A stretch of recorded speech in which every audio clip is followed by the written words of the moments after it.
नमस्कार, मैं Piyushji news movement से न्यूज मूवमेंट हिंदी में आप सभी का स्वागत करती हूं। आइए बढ़ते हैं आज की कुछ प्रमुख खबरों की ओर। भारत में पिछले 24 घंटों में 2,81,386 नए कोविड-19 मामले दर्ज किए गए हैं। मुख्यमंत्री ममता बनर्जी 17 मई को कोलकाता में सीबीआई कार्यालय में उतरी। बारवानी में प्रधानमंत्री मोदी और अमित शाह का पुतला फूंक कर प्रदर्शन। एलन जिले के नए कार्यवाहक पुलिस आयुक्त ने किया सहारनपुर थाने का दौरा।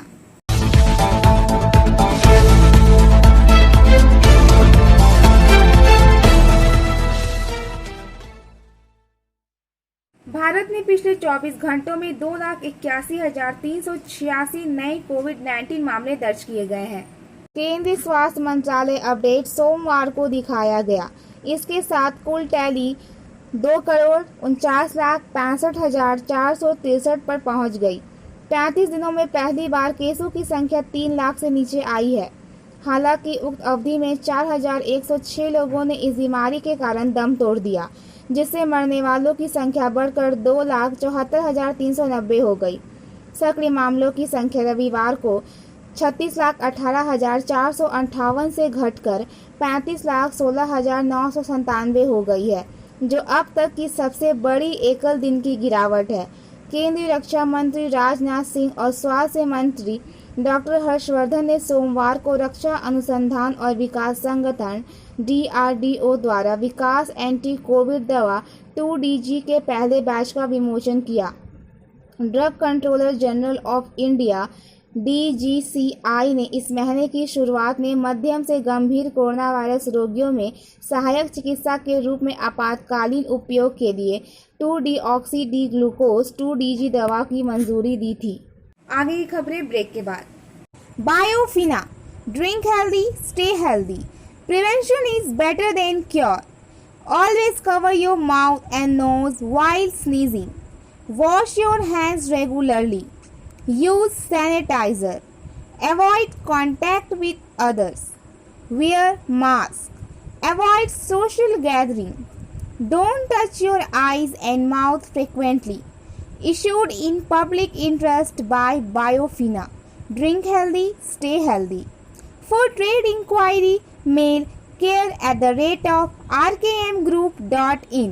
Contact toll-free number 1800-258-7060। मुख्यमंत्री ममता बनर्जी 17 मई को कोलकाता में सीबीआई कार्यालय में उतरी।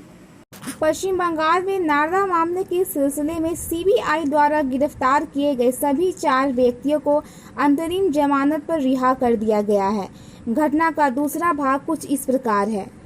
उनके 2 मंत्रियों फिरहाद हकीम और सुब्रत मुखर्जी को नारद रिश्वत मामले में गिरफ्तार किया गया था। बंगाल की मुख्यमंत्री ने कथित तौर पर निजाम पैलेस में सीबीआई कार्यालय में 6 घंटे से अधिक की हिस्सेदारी के दौरान कहा, जिस तरह से उन्हें बिना उचित प्रक्रिया के गिरफ्तार किया गया है, सीबीआई को मुझे भी गिरफ्तार करना होगा। तृणमूल कार्यकर्ताओं की भारी भीड़ ने भवन के बाहर विरोध किया, क्योंकि मंत्रियों को गिरफ्तार कर लिया गया और बैरिकेड्स तोड़ने की कोशिश की गई। उन्होंने अर्धसैनिक बलों के जवानों पर भी पत्थर फेंके, जिन्होंने उन्हें हटाने की कोशिश में डंडों का इस्तेमाल किया। राज्यपाल जगदीप धनखड़ ने पूर्ण अराजकता और आरोप लगाया है और नतीजा की चेतावनी दी। ममता बनर्जी के भतीजे तृणमूल सांसद अभिषेक बनर्जी ने शांत रहने की अपील की। उन्होंने ट्वीट किया, मैं सभी से कानून का पालन करने और बंगाल और उसके लोगों के व्यापक हित के लिए लॉकडाउन मानदंडों का उल्लंघन करने वाली किसी भी गतिविधि से दूर रहने का आग्रह करता हूं। हमें न्यायपालिका में अत्यधिक विश्वास है और लड़ाई कानूनी रूप से लड़ी जाएगी। बंगाल के मंत्री फिरहाद हकीम और सुब्रत मुखर्जी एक वरिष्ठ तृणमूल विधायक और एक पूर्व नेता जो अब पार्टी के साथ नहीं है, को 17 मई 2021 को कोलकाता में सीबीआई कार्यालय से ले जाया गया और नारद रिश्वत मामले में गिरफ्तार होने की संभावना है। केंद्रीय सुरक्षा कर्मियों द्वारा उनके घर से ले गए फिरहाद हकीम ने आरोप लगाया कि उन्हें उचित मंजूरी के बिना गिरफ्तार किया जा रहा है। सीबीआई उनके खिलाफ स्पेशल कोर्ट में चार्जशीट पेश करेगी। राज्यपाल जगदीप धनखड़ ने इससे पहले 3 अन्य राज्य मंत्री सुब्रत मुखर्जी और पूर्व मंत्रियों मदन मित्रा और सोवन चैटर्जी के साथ फिरहाद हकीम के खिलाफ सीबीआई जांच को मंजूरी दी थी। राज्य विधानसभा के अध्यक्ष को विधायकों के खिलाफ मुकदमा चलाने की मंजूरी देनी होती है, लेकिन इस मामले में सीबीआई ने बंगाल विधानसभा अध्यक्ष से मंजूरी के लिए नहीं कहा, बल्कि जनवरी में राज्यपाल से संपर्क किया। राज्यपाल ने कहा कि उन्हें मंजूरी देने का अधिकार इसलिए नहीं है क्योंकि 4 नेता विधायक थे, बल्कि इसलिए कि वे मंत्री थे जिन्हें उन्होंने 2011 में शपथ दिलाई थी।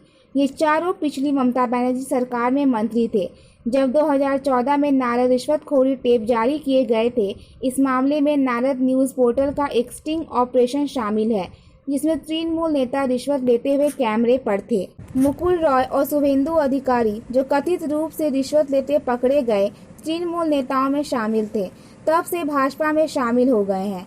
जब अपराध किया गया था तब दोनों तृणमूल सांसद थे, लेकिन उनके खिलाफ मुकदमा चलाने की अनुमति कभी नहीं दी गई। राज्य का चुनाव लड़ने के बाद वे अब भाजपा के विधायक हैं। दिल्ली से एक पत्रकार कोलकाता आया जिसने बंगाल में निवेश करने की योजना बना रहे एक व्यापारी के रूप में पेश किया। उसने तृणमूल के 7 सांसदों, 4 मंत्रियों, एक विधायक और एक पुलिस अधिकारी को रिश्वत के रूप में नकद राशि दी और पूरे ऑपरेशन को टेप किया।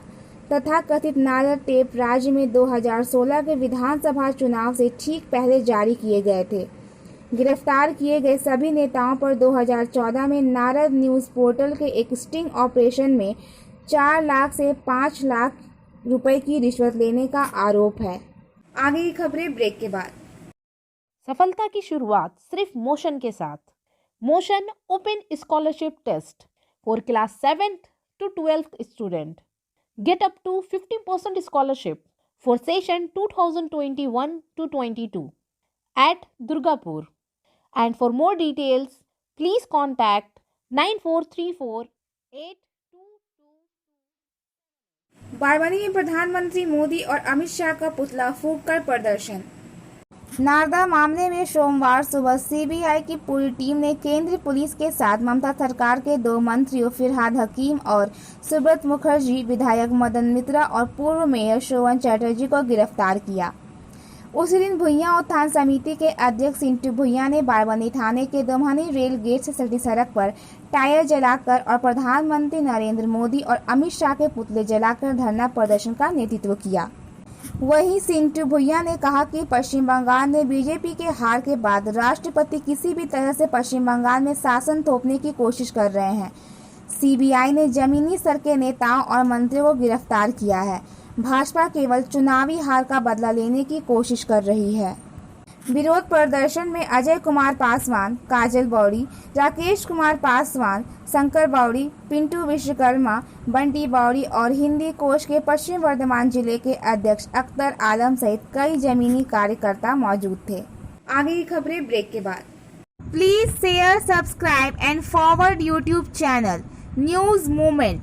For more details and for advertisement, contact editor 9563830285। LN जिले के नए कार्यवाहक पुलिस आयुक्त ने किया सालनपुर थाने का दौरा। सालनपुर चुनाव परिणाम घोषित होने के बाद अजय कुमार टैगोर ने पश्चिम वर्धमान जिले के नए पुलिस आयुक्त के रूप में कार्यभार संभाला है। वह धीरे धीरे सभी थानों का दौरा कर रहे हैं। वह रविवार शाम सालनपुर थाने का दौरा करने आए थे। इस दिन उन्होंने सालनपुर थाना परिसर और सालनपुर थाना के कार्यवाहक अधिकारी पवित्र कुमार गांगुली, कल्याणेश्वरी का भी दौरा किया। चौकी प्रभारी अमरनाथ दास ने रूपनारायणपुर चौकी प्रभारी प्रसेनजीत राय से सालनपुर थाना क्षेत्र के विभिन्न क्षेत्रों के बारे में चर्चा की। उन्होंने अपराध चार्ट भी देखा।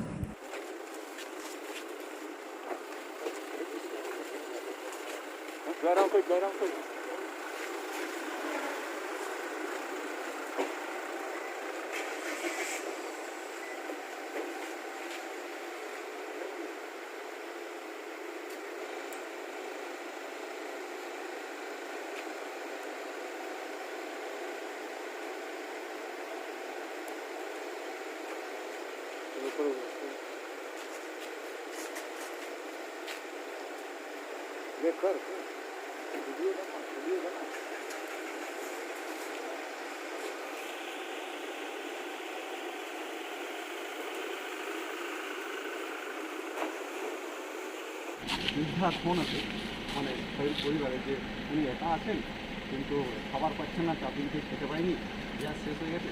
আলালপুর থানার পুলিশ তাদের মেসের খাবার নিয়ে গিয়ে সেই বৃদ্ধকে নিজের হাতে খাইয়েছে। তো এইটা নিয়ে সব যদি একটা প্রতিক্রিয়া দিবেন আমরা খবরটা করতে পারি এগুলো ईसीएल के सोदपुर एरिया के तहत पारबेलिया कॉलोनी न्यू कॉलोनी में रविवार को ब्लास्टिंग के कंपन से रास्ते में पड़ी दरार की घटना को लेकर सोमवार को रघुनाथपुर विधानसभा के नवनिर्वाचित विधायक विवेकानंद बौड़ी न्यू कॉलोनी पहुंचे, स्थिति का जायजा लिया और स्थानीय प्रबंधन से बातचीत की। घटना के 24 घंटे बाद भी इस मामले में प्रबंधन द्वारा कोई कदम नहीं उठाए जाने से लोगों में आक्रोश देखा गया, जिसकी लोगों ने विधायक से शिकायत की। उल्लेखनीय है कि रविवार की दोपहर ब्लास्टिंग की तीव्र आवाज के साथ न्यू कॉलोनी में रास्ते पर दरार पड़ जाने से स्थानीय लोगों में दहशत फैल गई है। इसकी खबर मिलने पर सोमवार को रघुनाथपुर विधायक भाजपा के विवेकानंद बौड़ी न्यू कॉलोनी पहुंचकर स्थानीय लोगों से बातचीत कर स्थिति का जायजा लिया और उन्हें भरोसा दिलाया। उन्होंने कहा कि कॉलोनी अंतर्गत डायनामाइट चार्ज करने से न्यू कॉलोनी में कई जगहों पर दरार बन गए हैं। इस घटना को लेकर उन्होंने कॉलोनी प्रबंधन से बातचीत की। इसके बाद उन्होंने बताया कि प्रबंधन से सकारात्मक वार्ता हुई। स्थिति को देखते हुए उन्होंने प्रबंधन से उचित व्यवस्था करने की मांग की। न्यू कॉलोनी में कुछ जगहों पर दरार को लेकर प्रबंधन ने सर्वे किया है, वे इसे लेकर सोच रहे हैं। हमने उन्हें कहा कि अगली बार जैसे इस तरह की घटना ना हो, उन लोगों ने सजग रहने का आश्वासन दिया है। इस दौरान विधायक के साथ मामोनी बावड़ी, डब्लू सिंह सहित अन्य लोग उपस्थित थे। पुरुलिया जिले के काशीपुर ब्लॉक के बेको ग्राम पंचायत क्षेत्र के करीब एक नदी किनारे जमीन पर प्रशासन द्वारा कोविड संक्रमित मृतक का अंतिम संस्कार करने से ग्रामीणों ने रोका। बाध्य होकर प्रशासन को उत्सव को अन्यत्र ले जाना पड़ा। जानकारी के अनुसार ग्रामीणों ने प्रशासन को कोरोना संक्रमित व्यक्ति का अंतिम संस्कार करने से मना कर दिया। ग्रामीणों का आरोप है कि उन्हें इलाके में शवों का अंतिम संस्कार से कोई आपत्ति नहीं है, लेकिन प्रशासन इसके बाहरी शवों को अंतिम संस्कार में सावधानी नहीं बरत रहा है। ग्रामीणों ने यह भी शिकायत की कि वे इस नदी का उपयोग पानी में नहाने सहित विभिन्न उद्देश्यों के लिए करते हैं। गर्मी के दिनों में भी यह पानी पीने के काम में भी लाया जाता है। प्रदूषण के डर से वे इस काम का विरोध कर रहे हैं। ग्रामीणों के अवरोध के कारण प्रशासन अंततः पीछे हट गया। शवों को कहीं और ले जाना पड़ा। इससे इलाके में उत्तेजना फैल गई। पुलिस ने अनिल बौड़ी नामक एक ग्रामीण को हिरासत में लिया है। অসুবিধা মানে এখানে কোনো রাস 2-3টা করে জ্বালিয়ে দেওয়া হয়েছে। আর আমাদের রঘুড়ি গ্রামের একটাই অসুবিধা যে এখানে লাশগুলো আর কি আধপুড়ো করে জলে ঢুকিয়ে দিচ্ছে। আমাদের মেয়ে ছেলে চান করতে মোটামুটি 7-8 দিন অসুবিধার মধ্যে পড়ে আছে। আর বেশি কিছু বলতে গেলে ভিডিও ম্যাডাম একটা কথা বলছে যে লোকেলের এই অবস্থা। আমাদের একটাই অবজেকশন, তাহলে বেনিয়াসল যদি লক থাকে তাহলে মানে আমাদের এখানে কি অবস্থা, তাহলে যত পুরুলিয়ার তক লাশ এখানে আসে 3-4টা করে জ্বালানো হচ্ছে। আপনারা কি চাইছেন? আমরা একটাই চাইছি যে লোকেল যতটা আর কি জ্বালানো হচ্ছিল অতটাই হোক, আর উহার ঊর্ধ্বে যদি হয় তাহলে মানে আমাদের একটাই অসুবিধা যে মানে একটি কি অভিযোগ উঠে আসছে ঠিকভাবে নাকি দাহ করা হচ্ছে না? ঘটনাটা কিছু না, ঘটনাটা আমাদের এখানে ওই কোভিড পেশেন্ট যেটা সুভাষনগর নিউ কলোনি ছিল, সেই কোভিড পেশেন্টটাকে এখানে দাহ করার জন্য আনা হয়েছিল। তো আপাতত এখন এনাদের বক্তব্য, গ্রামবাসীর বক্তব্য, নর্মালি যে শ্মশানে জ্বালানো হয় সেই শ্মশানে জ্বালানো হোক।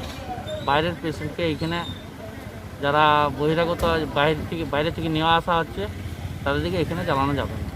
এখন পরিস্থিতি কোন জায়গায়? এখন পরিস্থিতি আমরা চিন্তা ভাবনা করছেন, আমাদের ঊর্ধ্বতন কর্তৃপক্ষ আছেন, বিডিও ম্যাডাম, এসডিও ম্যাডাম আছেন, বিডিও ম্যাডাম আছেন, আমাদের জয়েন্ট বিডিও সাহেব এসেছিলেন, তাদের সাথে তারা দেখছেন এবারে ব্যাপারটা কী হয়। তার পেশেন্টকে মৃত পেশেন্টকে কোথায় নিয়ে যাবো? पूरे देश में फैले कोरोना महामारी के लिए जीवन रेखा लिक्विड ऑक्सीजन के उत्पादनकर्ता सेल के कर्मचारी ही सेल मैनेजमेंट और सरकार के निराशाजनक रवैये से दुखी हैं। पूरे देश को प्राणवायु देने वाले इस्पातकर्मी ही वैक्सीन से महरूम हैं। इंटेक द्वारा जारी प्रेस विज्ञप्ति में बताया गया कि पूरे देश की इस महामारी से बचाव के लिए ऑक्सीजन की भारी कमी को पूरा करने के लिए पूरे सेल के कुल 66,068 अधिकारी कर्मियों की फौज दिन रात स्टील के साथ साथ लिक्विड ऑक्सीजन का उत्पादन कर पूरे देश के कोने कोने में रेल, सड़क, वायु मार्ग से पहुंचाने का कार्य पूरे लगन से कर रही है। आईएसपी की तरफ से देश के निम्नलिखित राज्यों के लिए ऑक्सीजन की सप्लाई की गई है। 114.87 tonne LMOWB, 23.4 tonne Assam, 16.41 tonne UP, 35.83 tonne Kerala, 9.62 tonne Bihar, 29.31 tonne disposal stock, 1016.41 tonne. इस कार्य को करते हुए अब तक सेल ने अपने सैकड़ों कर्मचारियों को खो दिया। हजारों की संख्या में कर्मचारी इस कोविड-19 से पीड़ित हैं। केवल भिलाई स्टील प्लांट में अब तक 180, राउरकेला में 135 की संख्या में कर्मचारियों ने अपनी जान गंवा दी। परंतु अभी तक ना तो सेल मैनेजमेंट और ना सरकार सेल कर्मचारियों और ना ही उनके परिवारजन के लिए वैक्सीन की कोई व्यवस्था की गई है। वहीं 1 जनवरी 2017 से लंबित वेतन पुनः निरीक्षण पर कोई निर्णय लिया है। कोरोना से मृत कर्मचारियों के लिए अभी तक कोई मुआवजा और नौकरी की व्यवस्था नहीं की जा सकी है। सेल में अभी कुल 66,068 अधिकारी और कर्मचारी कार्यरत हैं, जिसमें अधिकारियों की संख्या 10,836 है। अधिकारी वर्ग में 18 से 45 साल आयु के अधिकारी की संख्या 4,420 है। 45 से 60 वर्ष आयु के 6,416 अधिकारी हैं। गैर अधिशासी वर्ग में कुल 55,232 कर्मी हैं, जिनमें से 18 से 45 साल के 18,792 कर्मी और 45 से 60 आयु के 36,440 कर्मी कार्यरत हैं।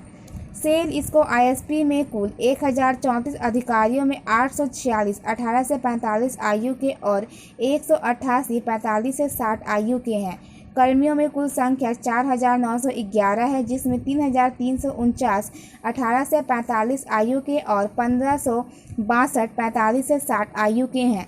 इंटक आईएसपी के मीडिया प्रभारी श्रीकांत शाह ने कहा कि सेल के सभी 18 से 45 आयु के सेल कर्मचारी और उनके परिवारजनों को जल्द से जल्द वैक्सीन की सुविधा सेल मैनेजमेंट और सरकार मिलकर करे, ताकि इस परिस्थिति में वे सुरक्षित रहकर लिक्विड ऑक्सीजन का उत्पादन कर सके, जो आज के समय के लिए कोरोना पीड़ित के लिए जीवन रक्षक है। पांडेश्वर के विधायक नरेंद्र नाथ चक्रवर्ती धसान प्रभावित गांव वालों से मिले और पुनर्वास कर दिया आश्वासन। पांडेश्वर विधानसभा क्षेत्र के काजोड़ा एरिया के परासकोल गांव और मां पद्मावती प्रांगण में धसान स्थल का दौरा करने पहुंचे पांडेश्वर विधानसभा क्षेत्र के नवनिर्वाचित विधायक नरेंद्र नाथ चक्रवर्ती। पुनर्वास प्रबंधन से की बैठक। नरेंद्र चक्रवर्ती सबसे पहले परासकोल मां पद्मावती मंदिर पहुंचे। पहुंचने के बाद समर्थकों ने फूल मालाओं से स्वागत किया। उसके बाद नरेंद्र नाथ चक्रवर्ती ने पद्मावती मंदिर में माथा टेका। तत्पश्चात परासकोल गांव पहुंचकर पीड़ित गांव वालों के दरार पड़े घरों का मुआवना किया और सभी गांव वालों को आश्वासन दिया कि परासकोल गांव का पुनर्वासन के लिए जो भी करना है किया जाएगा। पुनर्वासन पर कोई समझौता नहीं होगा। उन्होंने कहा था, मैं अस्वस्थ था इसलिए परासकोल नहीं आ पाया था। सोमवार सुबह परासकोल गांव पहुंचकर गांव की पुनर्वासन के मुद्दे पर प्रबंधन से बैठक कर गांव को जल्द दूसरी जगह पुनर्निवासित किया जाएगा। गांव परिक्रमा करने के बाद नरेंद्र चक्रवर्ती ने जामबाद ओसोपी एजेंट कार्यालय में एजेंट राम अवतार राम, एरिया कार्मिक प्रबंधक संजय भौमी तथा बहुल ग्राम पंचायत प्रधान वीर बहादुर सिंह तथा अन्य सदस्यगण मौजूद रहे। অনর্বচনীয় একটা ইয়েতে প্রবলেমের মধ্যে আছে। এই করোনার সময় আমরা ম্যানেজমেন্টের সঙ্গে অল পার্টি একটা মিটিং করলাম, গ্রামের সমস্ত মানুষকে নিয়ে দলমত নির্বিশেষে मीटिंग करे। कोरोना की दहशत के बीच सोमवार को आद्रा में पुलिस की पहल पर रक्तदान शिविर का आयोजन किया गया। जानकारी के अनुसार पुरुलिया जिला पुलिस व आद्रा थाना की पहल पर आद्रा जीएम विश्वास भवन में रक्तदान शिविर का आयोजन किया गया। आद्रा पुलिस ने मानवीय संवेदनाओं को देखते हुए रक्त संकट से निपटने के लिए रक्तदान शिविर का आयोजन किया। इसका मुख्य उद्देश्य कोरोना दहशत के बीच रक्तदान शिविरों का आयोजन कर जिले में रक्त संकट को दूर करना है। कार्यक्रम में आद्रा पुलिस स्टेशन के पुलिस कर्मियों और क्षेत्र के स्वयंसेवकों ने भाग लिया। जिला पुलिस अधीक्षक एस सिल्वर मुरुगन ने आज सबसे पहले रक्तदान किया। रघुनाथपुर अनुविभागीय पुलिस अधिकारी दुर्वार बंदोपाध्याय, आद्रा थाना आईसी समीर रंजन लाला सहित क्षेत्र के पुलिस अधिकारी, पुलिसकर्मी, नागरिक स्वयं सेवक सहित अन्य लोग उपस्थित थे। इस दिन पुलिस अधीक्षक एस सिल्वा मुरुगन ने कहा कि जिले में रक्त संकट से निपटने के लिए पुलिस की पहल पर हर साल रक्त शिविर का आयोजन किया जाता है। आगरा थाना में आज रक्तदान शिविर का आयोजन किया गया। जिले के हर थाने में रक्तदान शिविर भी लगाए जाएंगे। उन्होंने यह भी कहा कि इस शिविर में 50 लोगों का रक्तदान किया जाएगा। गौरतलब है कि हर साल गर्मी की शुरुआत में पूरे राज्य में रक्त संकट होता है। इसे देखते हुए पिछले कई वर्षों से रक्तदान शिविर आयोजित किए जा रहे हैं। प्रशासन ऊपर विश्वास रखते हैं रकम नहीं कि सब जगह अच्छी किचु जगह थे अच्छी। जामुरिया ब्लॉक 1 टीएमसी अधीक्षक साधन रॉय के नेतृत्व में जामुरिया के बीडीओ को एक ज्ञापन सौंपा गया। ज्ञापन सौंपने वालों में जामुरिया के विधायक हरे राम सिंह साधन रॉय, सुकुमार भट्टाचार्य भी थे। ज्ञापन के जरिए जामुरिया विधानसभा क्षेत्र के विभिन्न इलाकों में पीने के पानी की किल्लत को दूर करने और बहादुरपुर हाई स्कूल को सेफ होम के रूप में बनाने की मांग की गई। टीएमसी के प्रतिनिधि मंडल का कहना है कि जामुरिया के मधुडांगा जामशोल इलाकों में पीएचई विभाग सही से काम नहीं कर रहा है। उन्होंने कहा कि पाइप की लाइन बिठा दी गई है मगर उनमें पानी नहीं आ रहा है। टीएमसी नेताओं का कहना है कि अगर लोगों को पानी नहीं मिल रहा है तो इसकी जिम्मेदारी पीएचई विभाग को लेनी होगी। वह सरकार से मोटी तनख्वाह ले रहे हैं तो उनको काम भी करना होगा। उन्होंने कहा कि पीएचई की पाइपलाइंस में पानी आ रहा है या नहीं यह देखना पार्टी का काम नहीं है, इसके लिए पीएचई दफ्तर है। नेताओं ने मांग की 24 घंटों के अंदर जहां भी पानी की किल्लत है उसे दूर किया जाए। इसके साथ ही कोरोना को देखते हुए बहादुरपुर हाई स्कूल में सेफ होम बनाने की अपील की गई। CTDI साइडिंग दुर्गापुर से चली पूर्व रेलवे की 16वीं ऑक्सीजन एक्सप्रेस ट्रेन। पूर्व रेलवे की 16वीं ऑक्सीजन एक्सप्रेस ट्रेन दुर्गापुर से कानपुर के लिए।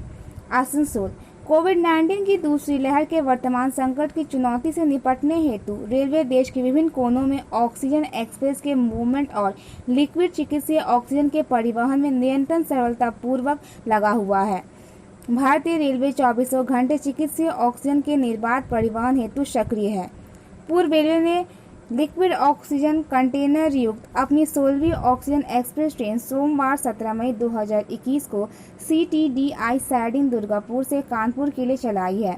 16वीं ऑक्सीजन एक्सप्रेस यह ट्रेन CTDI साइडिंग दुर्गापुर से कानपुर के लिए 2 कंटेनरों में कुल 40 टन ऑक्सीजन की ढुलाई कर रही है।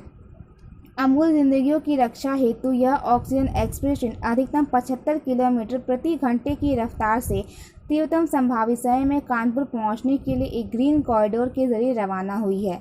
इस ग्रीन कॉरिडोर को इन टैंकरों को निर्बाध व तीव्र गति से ले जाने के लिए तैयार किया गया है। कोविड-19 महामारी के इस संकट काल में अपने राष्ट्र को सर्वोत्तम सेवा उपलब्ध कराने के लिए इन टैंकरों के मूवमेंट पर शीर्ष स्तर पर निगरानी रखी जा रही है। भारत का राष्ट्रीय परिवहन एवं जीवन रेखा होने के नाते रेलवे ने विगत वर्ष लॉकडाउन के दौरान भी अत्यावश्यक सामग्रियों की ढुलाई की है और इस आपूर्ति श्रृंखला को अक्षुण्ण बनाए रखा है तथा आज मौजूद इस आपातकालीन परिस्थितियों में भी निरंतर राष्ट्र की सेवा में रत है। पश्चिम तट पर चक्रवात के कारण ट्रेनों का नियमन। आसनसोल पश्चिम तट पर चक्रवात के कारण पश्चिम रेलवे ने 18 मई 2021 को निर्धारित 02941 भावनगर आसनसोल स्पेशल को रद्द कर दिया है, जबकि 02942 आसनसोल भावनगर स्पेशल 20 मई 2021 को रद्द रहेगी। आज का सुविचार, हर आदमी उस सब अच्छाई का दोषी है जो उसने नहीं किया। देखने के लिए धन्यवाद। अगर वीडियो पसंद आया हो तो कृपया इसे लाइक, शेयर और सब्सक्राइब जरूर करें। आगे की सभी नोटिफिकेशन को प्राप्त करने के लिए बेल आइकन को प्रेस करना ना भूलें।